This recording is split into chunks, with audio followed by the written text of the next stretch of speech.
Peace to y'all, man. Excited checking in. We up here.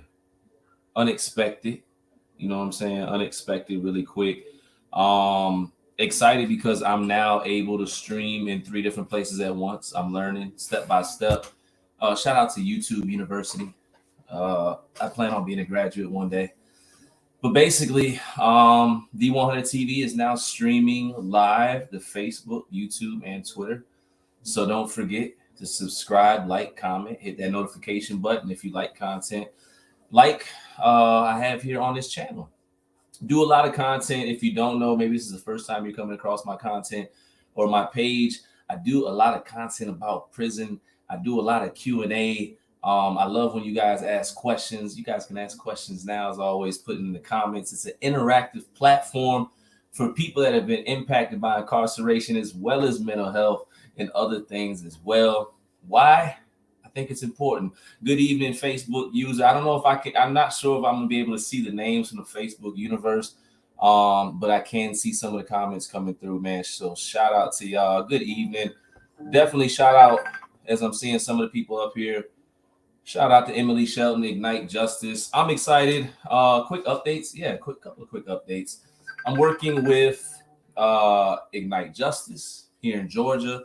And one thing I love about our organization, I can say that now, is it's got ties to Virginia, which I've got a lot of people that I'm caring about. I got love for that are still in the Virginia system, but they're different states. They're reaching out.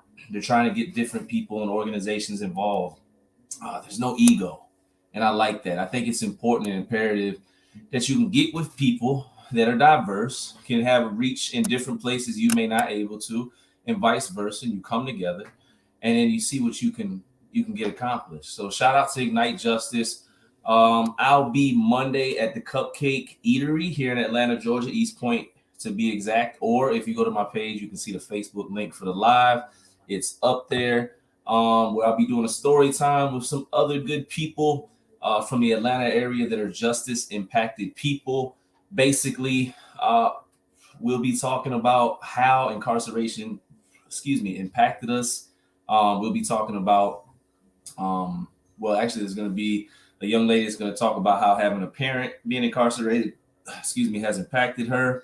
There's a lot of good stuff going on, but really it's going to be good conversation. We're going to stimulate thought.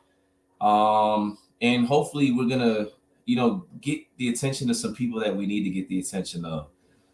Shout out to all the advocates. Shout out to the family members, anybody that's, got somebody that's incarcerated or fighting for somebody that's incarcerated. It's not an easy life. It's definitely not an easy journey.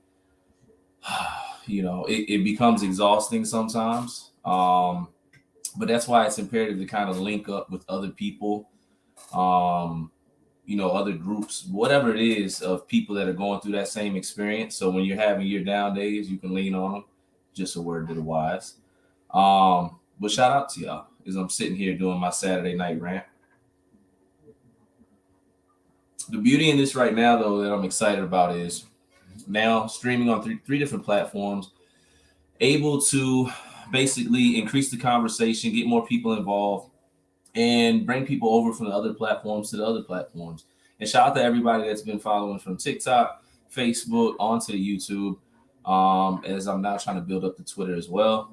Also, anybody that's looking to get involved in any events, organization, things with an organization, a nonprofit is dedicated to advocacy like Ignite Justice. Anybody that has any ideas, any positive ideas for the community, anything like that, you can email me direct at cwillars, that's CWILLARS, at ignite-justice.org. Email me, let me know what's going on. Let me know your thoughts. I'm definitely trying to link up with people, trying to put together a team. And again, networking is key. You get more accomplished when you come together. So you can email me, or you can message me direct on any of the social medias. Anybody that's on the Facebook, IG, anything like that, you can definitely do that as well. And let's get something going. I'm trying to think. Oh, shout out to Bar Business, which is hosting the event. at the Cupcake Eatery with the storytellers. Trying to think who else. I'm trying to think. Somebody just posted the link. Is there anybody else I'm trying to remember? Shout out to anybody, man. Hi, Son Blue. What up, man? Hey, man. Just shout out to everybody. My mind, charge it to my mind and not my heart, because it's been a long day. But today, what I wanted to do, because I was gonna start getting up here. Somebody said, man, you got to get up here. You got to do more just you videos, talking about some of the stuff you've been through, whether it's life right now or your journey on the inside. So I'm taking the opportunity to do that today. And I'm going to get up here more with pieces about my life, because I think it's imperative that somebody talks about what other people are going through. Here we go. This is the link for Ignite Justice too, guys, the Georgia group. Anybody in Georgia, go ahead. You can hit us there. Anybody that wants to network and get some things going. And side note, before I get into it, man, looking for people, anything from content creators, social media managers or whatever, looking for people that maybe a publicist. I don't know. That'd be cool. I can throw that out there. Closed mouth don't get fed. I'm looking for different approaches to the advocacy world, right? It's about exposure. So I'm looking for people that are active in the community, people that are connected to other help organizations, advocates. If you're somebody that's just passionate about being a voice for people that often don't have a voice, anything like that, you can go to the the Ignite Justice Georgia group, or you can message me here on the 100 TV, or again, you can email me at cwillars@ignite-justice.org. I love the network. I do respond. Sometimes it takes me a minute, but I tend to always respond to every message, text, email, etc. And shout out to everybody that's been networking and messaging. We just reached 1,000+ subscribers on YouTube, which was a great milestone. We couldn't do without the community. The Facebook page, I think we're almost at like 1,000 people in the community as well, man. So shout out to each and every one of you, because obviously couldn't do it without you guys. And you guys are really supporting it, pushing it, sharing it, all that. Aside from it being 916 degrees here in Georgia, and I have not turned the AC on yet, which I might be doing tonight. Like I said, I wanted to get up here and just talk about a couple of things to my people that were previously incarcerated, that are out there, that are on this side of things, or not. I know sometimes people get to see this stuff everywhere and anywhere. We're not naive, but this is a word to the wise, or something that I just wish somebody would have told me about prior to me coming home from incarceration. Let me get into it. So I guess, shout out to the guys that are behind the wall, being super positive, reading books, learning, going to college, getting trades. I was one of those guys. So I'm definitely going to programs, working on self. But one thing I think I didn't hear enough about, that I wish I would have heard prior to me coming home, was the importance and the emphasis of being not like book smart or having a college degree or trades, which is good. I'm not saying it's not. This is a beautiful thing. But what should have been more emphasis, should have been put on, was the fact that we need to be more emotional intelligent when we come home. I did not take into consideration how crazy the world is. For me anyways, I was gone for 17 years. They say society changes about every 5 on average, maybe 3, the way technology is nowadays. I don't know. But to give you a thought or put things in perspective, when I got incarcerated, there was no Facebook. I think there might have been MySpace, but I don't know if you guys remember this one. I think it was Black Planet. I don't know. I come home 17 years later, it's IG, smartphones, and whatever, metaverse, right? Society has changed drastically. I did not, nor could I have been prepared mentally nor emotionally for the things that I would experience. So if you're just coming home from incarceration, you're on your way, I don't know, if you're a halfway house, etc., here's some things I need you to know. If you're the loved one or somebody that has somebody that's locked up and incarcerated, share this video, send it to them, do whatever you please, or just tell them this message in word, because it needs to be heard. The world is crazy.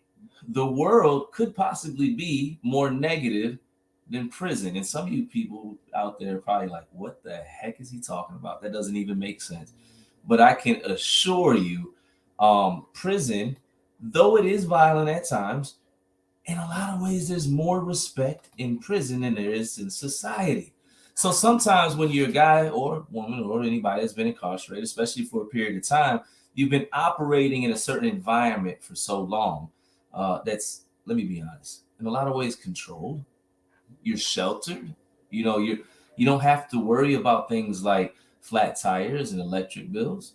There's certain things you don't have to worry about that if you think about it in hindsight, I'm not saying prison is a good thing. I'm not saying that, but you are not having to deal with a lot of the problems that people have to out here in the world.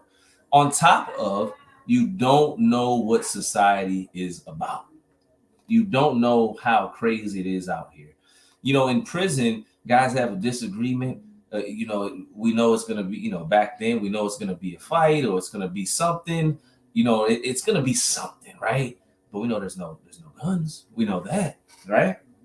But out here, sometimes we can get into these situations. I remember one time I was at Goodwill for watch this. I go to thrift. Matter of fact, I got this hat at Goodwill. It's a little. I got to iron it. I like this hat.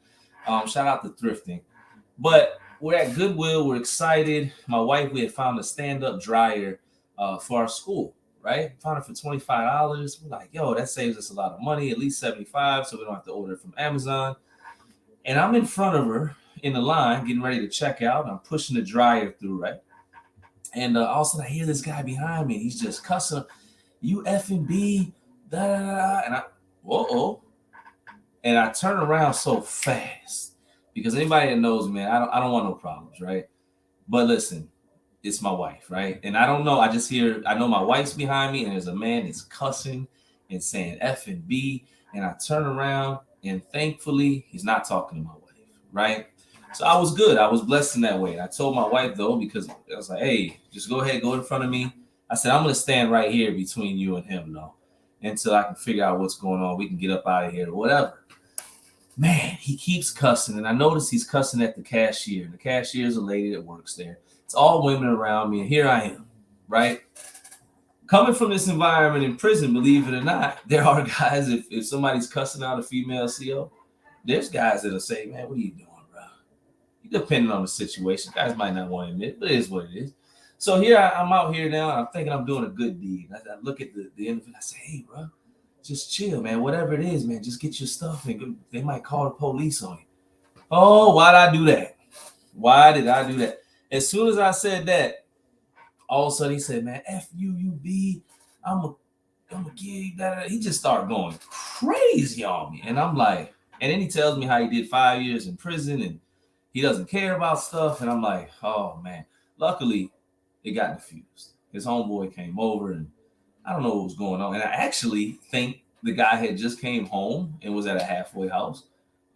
And was literally just trying to get some clothes for work and stuff. And I think the dude was somebody that worked there. And it was a crazy situation, but it could have went all the way left. And it reminded me the importance of what I was just speaking on. And I'm going to get a little bit more into the importance of being emotional intelligent.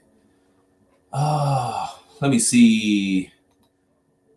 Quadier and I talk about this a lot. I don't know if this is Emily. I'm not sure because this says Facebook user, but he says he's always so blown when I tell him about the way I communicate with people. Yeah, it gets scary. You know what I'm saying? It gets scary. You have to communicate with people a certain way nowadays. You have to be emotionally intelligent. You have to really shout air filter Goodwill. Shout out to Goodwill. Hey, I appreciate that, man. I like the hat. But you have to be cautious of how you communicate with people nowadays because you don't know who's going through what and what's going through. You just don't know. People get to moving crazy, man.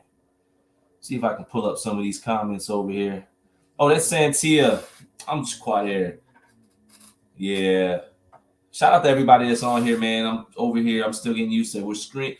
We're live streaming on Facebook, YouTube, and Twitter now. And Santia, I'm on Twitter. Shout out for putting me on the Twitter. But you have to be cautious of how you communicate out here. You have to be cautious of how you move out here. You have to be cautious you got to be cautious how you drive out here. Yesterday, 5 minutes from the house. I'm minding my business. I'm getting ready to make a right-hand turn, and boom, somebody that was waiting in the left-hand lane got impatient because there was a light and there was a long line, and they went to just merge into the right lane, didn't look, and just hit me. Boom. And not to brag about my car, but I drive a 550. It's silver. I like it. I keep it washed. And here we go. This lady just boom and bang. And here's the crazy part. She pulled over. She stopped. But she began to become impatient because how long it was taking for the insurance company to answer the phone for her. And shout out to her. She took accountability and all that. But just think about that for a second. I'm the one that got hit, and she's impatient because she got to call the insurance company. Emotional intelligence, first, I wouldn't have responded crazy anyways, but I could have got frustrated with that. I could have been like, what do you mean you mad because you got a call? I didn't. I just chilled out. I made crack jokes, and I did what I did. But certain moments arise, and out here in society, what I'm hearing when I talk to the fellas that I talk to, some of the ladies that are coming home, we've been wired to move in a certain way, right? Because of incarceration, we've been wired to move a certain way. And then boom, all of a sudden it's like, you know what? I'm in this situation out here. It resembles it. I'm going to deal with the same way. But out here, the consequences are greater. You're on probation. There's time over your head. That person has a gun. So you have to move. You got to modify your movements. You gotta humble yourself a lot more. In prison, a lot of times we don't have the option to humble yourself. If you do, you become prey.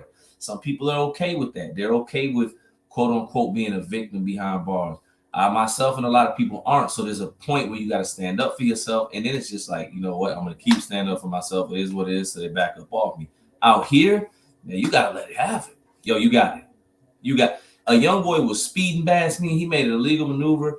I drive trucks in the morning. I can't speed up. They monitor speed, all that stuff. He drove around me, flicked me off, all that stuff. I could have flicked him off. I could have did that. I felt like it. But you know what? I said, no, you got that. Because I got more stuff I need to go home to. I'm going to read some of these comments real quick, y'all. Shout out to everybody that's leaving comments, interacting, sharing, all that good stuff. Todd Patterson says, shout out Todd, says you are 100% correct. Christopher, when I first came home, it was the same type of situation. We are quick to react in the way that we would inside. It took time and perseverance to adapt to the changes because unlike us, the world continued moving and adapting every day. And that's so true. Let me tell you something. Part of my emotional intelligence was recognizing that I couldn't keep moving the way I was moving on the inside. I had to understand things have changed. Things have changed. Now, what he spoke about, how the world kept changing and we're on this, like, for me, it was a weird advantage. It's a weird advantage, right? Because I don't feel like I've been influenced by all of society's trends. Some people say I'm old school with certain thoughts or whatever. So be it for me. You know what I'm saying? I don't feel like anything that I believe or stand on, I don't think it's offensive or anything like that to anybody else. And at the end of the day, it's just, I don't know. I'm big on foundation and all that. But I feel like if I had been out here, I don't know if my foundation and my principles and my morals and the things that I live by would have been what they are today. I'm a totally different person after incarceration. People talk a lot about the horrors of incarceration because it is filled with that. But for those of us that made it home, shout out to my brother Sabir, who I seen today, man. Those of us that have made it home from behind that wall and chose to learn from it, it changed the game. Some of us had time to actually reflect, and it slowed the game down, so to say. A lot of us, we're moving so fast in life, and we caught up in the drama so much that we don't really even understand who we are. And then one day we get locked up, and it gets quiet. And next thing you know, you got time to think. And then if you're smart, you eventually start doing some self-reflecting. And then you challenge yourself and you grow and you come home and you kick butt. It's a very serious situation, incarceration, right? But we got to be clear, man. Salute, Angelos. What up? Peace, good brother, man. We got to be clear. Shout out to everybody that's jumping on. Habu, Joker, Juwan. I hope I said that right. If I didn't, please, I apologize, man. We got to we got to be cautious, right? We got to be conscious. prison was designed to destroy us, right? It was designed to destroy us. It was designed, the person that was incarcerated, it was designed to destroy the family. It was designed to impede on basically your ability to be who you're supposed to be in this world. Now, I'm not saying we shouldn't hold ourselves accountable to the things that we do. I'll never get up here and say, I'm innocent. That's not what it's about. I do understand the decisions I make, but I don't understand the laws and the sentencing and certain things that do occur.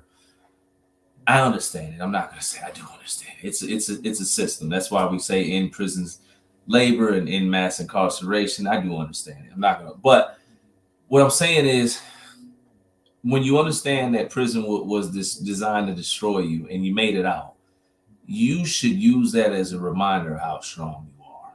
And then when you run into these situations out here and it calls for you to be emotional intelligent, because here goes that word again, I should be able to reflect that what I survived in incarceration and make a good decision in the moment out here. For instance, when dude started cussing me out at Goodwill after I thought out. And in my mind, I envisioned picking him up. I'm a pretty big, I'm like 230, pretty big guy, And in my mind, I envisioned myself, DDTing him, which I'm glad I didn't, but I still had a decision to make. For as on point as I could have been in that moment, which I wasn't, because I remember I was shaking. I would look, I didn't know how I was gonna go. I just knew I was gonna defend me and my wife, but I didn't want it to happen, and I'm grateful it didn't happen. But I still had to give myself credit for making the right decision, because I think about how many times, and I'm gonna speak about the brothers coming home that I know. I remember I lost a buddy last year who had got into it with a mechanic that was working on his vehicle. And I'm not, with all respect to the situation, but it's public record, but got into an argument and ended up losing his life because of an argument about car parts and mechanic. And it happens quick, right? It happens. This is what we don't think about when it comes to life, about some of I'm speaking to the brothers because honestly, and I'm sure it does happen to the sisters, but I just, from my life, my journey, I've lost a lot of brothers, right? And I think about how many just got up, kissed their girl, hey, I'm going out, babe, hug their seat or whatever, and everything's good, and they're at the gas pump, and somebody says something crazy, or they cut them off at the light, and they exchange word, boom, because it happens. If it happens, what's crazy is not only does it happen, it happens often. This is no longer a society or a situation where it happens every now and then. You know what I'm saying? Where it's like, oh yeah, man, I remember a couple years back something like that happened. No, this is every week, right? The senseless killing, all that, and a lot of people that lose their lives are the very ones that just came home. So emotional intelligence is imperative, man. You've got to think for the people around you. So we just lost James Thompson behind gun violence. We got some comments coming in. Yeah, Angelo just said that. That's crazy. Trying to read these comments, man. If you got questions, you can put them in the chat too. It says, I've been in prison over 40 years and 32 plus years in solitary confinement. The prison industrial slave complex is designed to destroy the spirit of poor people and exploit the ills within our communities. I commend you for surviving this man-made hell. Many don't have a clue of what it takes to survive after being released after serving a long time. You become an example of how it can be done, and you're an example of strength exemplified. I think it's imperative that even, what I'm saying, you give yourself credit, because you just use your voice right then. Man, unfortunately, some of us suffer, right? And some of us suffer. No, all of us suffer, but fortunately, some of us learn to suffer for a cause. I remember, not comparing my situation. I did 17 years incarcerated, but I'm just thinking how many of us could have decided not to take that suffering and turn it into a purpose or a reason or give value to it. So salute to you too, man. Um, I can only tell the way you build right there. Wisdom, wisdom defined. I often think about somebody in your situation about, what I'm saying, the deeper thoughts and being in solitary confinement for that long. I think of monks and stuff like that. Um, when you speak about the prison industrial slave complex and how it's designed to destroy poor people, we know nowadays, race is still an issue, obviously, but tends to be more financially. It tends to be more wealthy versus poor now.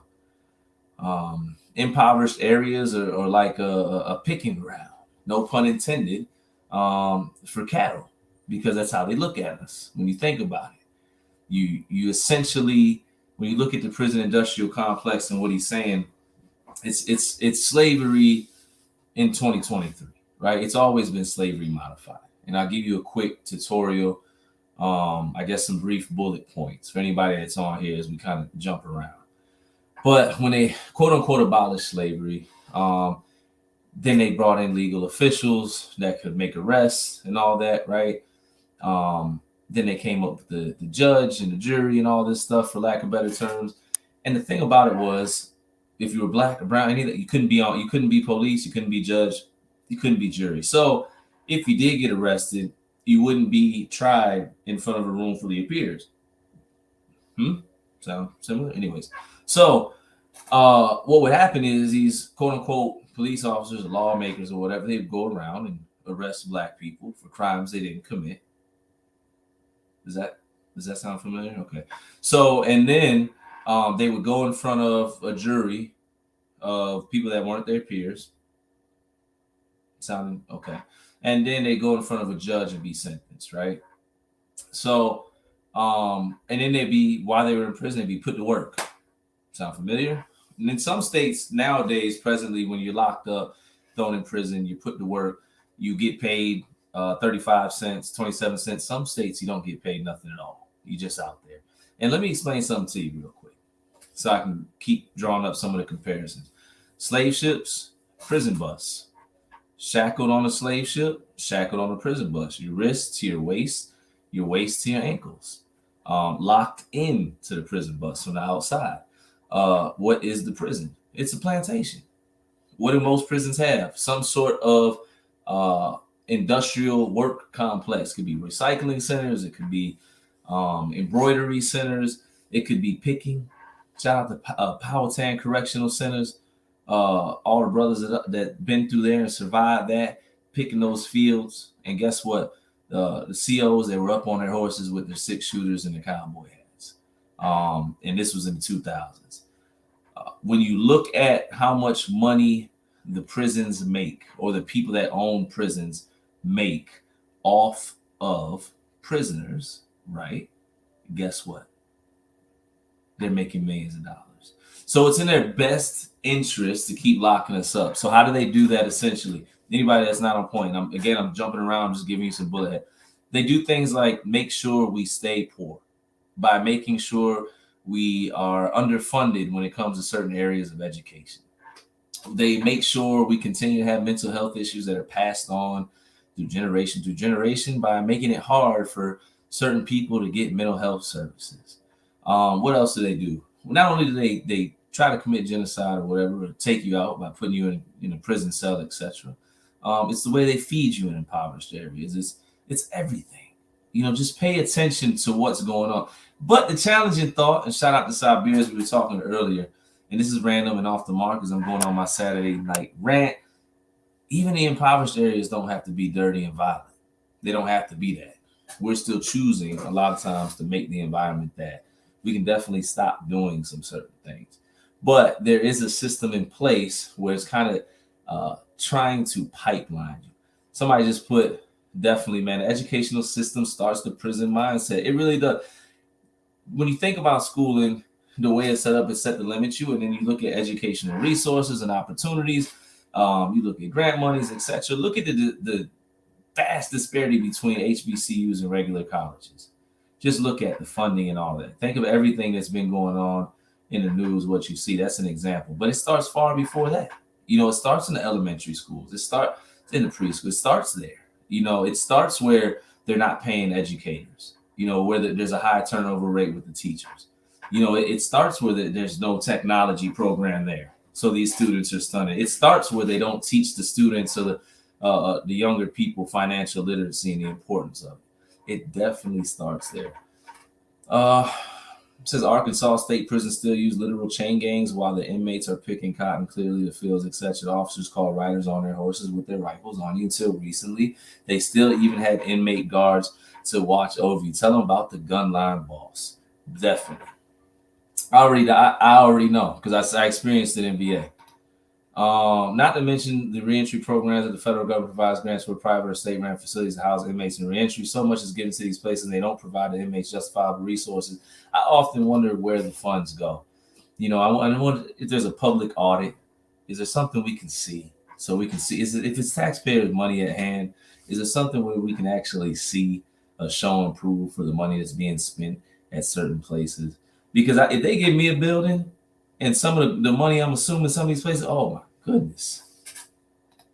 The system's set that way. 2023 new slavery. Indeed, man. It is, and again, it's more, it's about rich versus poor. It's about that gap. It's not even, you still got people that, bigots or whatever, racist, you know what I mean? But it's becoming a money versus not money thing. It really is. At the end of the day, the rich need people to supply work in certain positions so they can circulate a dollar in certain industries. I mean, it is what it is. You know what I'm saying? Billionaires make money to lock us up. I mean, it makes sense when you think about it. I don't think if we start researching who owns what and all that, I think that's going to tell you a lot. I think when you start looking at it, I think about other things like Keefe, Global Telling, and stuff like that. Shout out to California. I think, I hope it's not me giving out false information, but I think they just passed a law out there where phone calls are free now or something like that. But I'm just thinking about Global Telling when it was like $5 billion for a phone call. You know what I'm saying? Like they was really eating up off us and our families and all that. Like they was like for real, man. I think about just any aspect. I was working on Haynesville Correctional Center in the sewing factory, whatever. I was getting paid 62 cents an hour, and that was big money in prison, right? That's crazy. But the money we were doing contracts for colleges and varsity jackets and all types of, you know what I'm saying? All types of crazy stuff, man. I can only imagine the amount of money they were making off us. Angelo says, what about when a local judge owns partial ownership of the local jail and his wife runs the commissary? We see it all the time, right? Like it's nepotism. It's like who you know. When you look at it, it's not, it's with the prisons, it's with business. Just there's these monopolies set, and I want to give you the significance of money to anybody that's not thinking about this part too, man. The significance when it comes to those that are wealthy, they're already influencing the vote. Therefore, they're influencing laws that are going to be governing you. And the laws are tailored to give certain people leniency and certain people not. People say, why don't they take guns away in this country? Because they're backed. The NRA, backs because they got so much money. All these politicians, they got influence. So the politicians keep them protected. It's all these things, man. Keep in mind, Chris, the minimum wage was $3.35 an hour. Yeah. And that's crazy, right? Andre Black, true indeed, because when you think about it, what they pay you in prison for the work that you're doing and what they're making off you, like, come on, man. But you got to stay woke.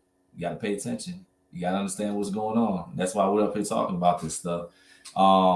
If you like stuff like this, make sure you subscribe, like, comment, hit the notification bell, especially if you're over on the YouTube side, man. Follow my Twitter, Instagram, IG, Facebook, everywhere.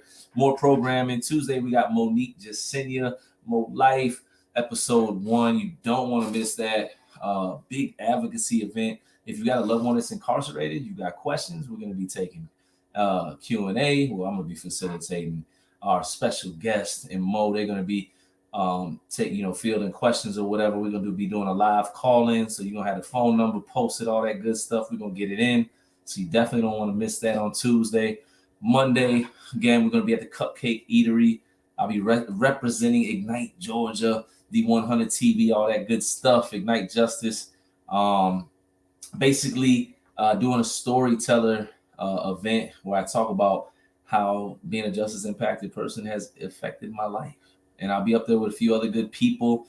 And shout out to Bar Business for hosting the event. And everybody else is a part of it, man. I'm excited getting back into the public speaking. It's fun. Okay, we got people checking in the comments. Let's read them. I'm known by the name of Abdul Olugabla Shakur. I grew up in the Black Liberation Movement. I came to prison at the age of 17. I am now 60. I believe that we are ultimately responsible for how we respond to oppression, fascism, and racism. We must step up and take the lead in our fight to liberation. I'm in California, and we do get free phone calls. Thank you for confirming that. Salute to you too, man. We got a couple of brothers checking in. This is live. One brother was behind the wall for more than 30 years. This brother's been locked up for 43 since he was 17, and he's 60. So that's real, man. Pay attention to what's going on. Definitely, I just happen to run through this. You teaching informing minds, man. Thank you, man. Just up here live, man. Just up here streaming, building. I'll be up here. Anybody that wants to lock in with more content, make sure you follow us, the 100 TV. We having conversations. We responding to questions and comments. It's an interactive platform. It's all of our platform. I just facilitate it for the most part. Shout out to everybody, man. Monique Jasenia, your girl MJ is going to be up here with Fluid Conversations where we get into the relationship stuff, which is important, and boundaries and self-love and all that. We're doing different stuff up here on the 100 TV. We're going to get into the mental health and incarceration, of course, advocacy. Keep getting people up here that have got strong voices and are doing things. And anybody wants to tell their story. We do interviews. And tomorrow night, definitely it's a fan favorite, man. Shout out to everybody that's supporting it. We got Love vs. Prison, where my wife comes up here. We had a crazy week. I'm gonna see if she wants to talk about it. If not, we always accept y'all questions. So if you got any questions, relationship based, for me and my wife, we got married while I was incarcerated. You can message me, shoot those, put them in the comments, etc. And we definitely try to answer those on tomorrow's live. Some of our own cater to be our downfall because of how they talk. True indeed, indoctrination is real. And that's why we can't limit, man. Some good coffee. We can't limit or stereotype or look at people on the surface. Because sometimes you can think somebody's going to be for you and they could be the worst. And you can think somebody's not going to be for you and they could be the best for you. You know what I'm saying? So pay attention to the room and see whose track record is what, see who's doing what, see who's just talking, see who's actually committing actions, you know what I'm saying, and move like that, man. You know what I'm saying? I think it's real. I think that some of us are our biggest, kind of stumbling block. And it's weird because it shouldn't be like that. You know what I'm saying? But it should be acknowledged because we should then give everybody an equal chance to prove or disprove themselves, if that makes sense. That's what I'm learning. It's no longer to be assumed that somebody's like this and somebody's like that. Although it should have never been assumed like that. That's a cycle. This is how Saturday should be spent to make us stronger. But most of us in the club getting torn up and parlay the cycle of nonsense, spend money to get locked up, crazy targets at all time. I live in Atlanta and I am done with the clubs. I'm trying to tell y'all. No lies. I'm definitely over it, man. When I first came down here to Atlanta, I was, venturing out after the pandemic. I was stepping out, going to the lounges, all that. You're right. It's over with. Saturdays for me now, it's going to be getting up here, building with y'all. Man, chilling, resting, relaxing. I like going hiking, stuff like that. You know what I'm saying? We going to Stone Mountain tomorrow for a hike, tomorrow morning. That's what I'm into, man. I'm into going new places to eat that I've never been. I'm going to, different museums, stuff like that. All that other stuff where you wasting money, because all the real stuff, like the fun stuff that I like to do now, it's free. I'm learning. I like that. You know what I'm saying? It's free to go on a hike. There's a lot of dope museums in Atlanta that are free on certain days, like the High Museum of Art on Sunday, the second Sundays of every month. That's a plug. Shout out to them. You know what I'm saying? It's so much to do, man. But yeah, that's the Saturday night conversation, the Saturday night rant. I appreciate y'all, as I did at the top of the hour. I just want to say, man, thank y'all to each and every one of you for spending time. As I'm putting up these comments, those of you who haven't seen last week's episode with Chris and his wife, the very subject of going to the clubs and just how well that went over. True indeed, man. Me and my wife, we're transparent, man. We've had growing pains. I think any marriage, you know what I'm saying? But that's my best friend. That's my everything right there, man. Shout out to my wife. Without her, I don't know, man. Just saying. Much respect, Audra. Much respect to everybody, man. I appreciate everybody that checks in with the platform. If you can, share the content, push it into the algorithms for me, man, for the platform, for the conversation. Again, shout out to Ignite Justice. Shout out to Bar Business. Shout out to everybody that's supporting here, the 100 TV. Shout out to anybody that's in the fight. Shout out to anybody that's just watching, just chilling, hanging out, because you could have been anywhere in the world, but you're here with us. Hey, bring the questions. If you got topics you want to see me touch on, my wife touch on, anything like that, please message. Let me know. We interact. That's what this platform is about. It's a community network. We're organizing. We're building. We're doing all that. My man, somebody just put strong relationships, make other bonds. Teamwork makes the dream work. You better believe it. If you want to get some more stuff done, get with some more people that's trying to get some more done. Bottom line, man. Till next time. I'm about to go chill, maybe turn the AC on, finish drinking this cup of coffee at 9:31 at night. Enjoy a little bit more of my Saturday, as y'all should. Hey, be easy, be blessed, and keep going. Final word of the day, till I get up here tomorrow and start running my mouth and rambling. Self-care is key. That time is now. I gotta say one. The time is now. Stop putting your health off. Stop putting yourself off. Stop putting more energy, time, and effort into the people around you, not into yourself. If there's no you, there's nothing. You'll be able to do nothing for the people around you. Start scheduling rest. Start drinking water. Start eating healthier. Start doing the things that you need to do. Maybe go to therapy. Maybe start hiking. Do things to give your brain a break. Shut your brain off. Maybe schedule a whole day out the week because you fight the other 6 where you don't do nothing at all. And you probably get a little bit further in the race. This is a marathon and not a sprint. And nobody's an Iron Man, a superhero, none of that, man. Stay focused, stay blessed. And self-preservation is key, man. It doesn't make you selfish. Self-preservation in the right way affords you the opportunity to be selfless for a longer period. And I'm saying that selfless for a longer period. Self-preservation allows you to be able to do more, give more for a longer period of time. If that's where your heart is at. But you got to take care of you. Till next time, man. Hopefully y'all got something from this. Again, don't forget to subscribe, comment, like, hit the notification bell so you know every time we go live. And we up here, man. Platform growing. We coming with it. Let's get it. Peace.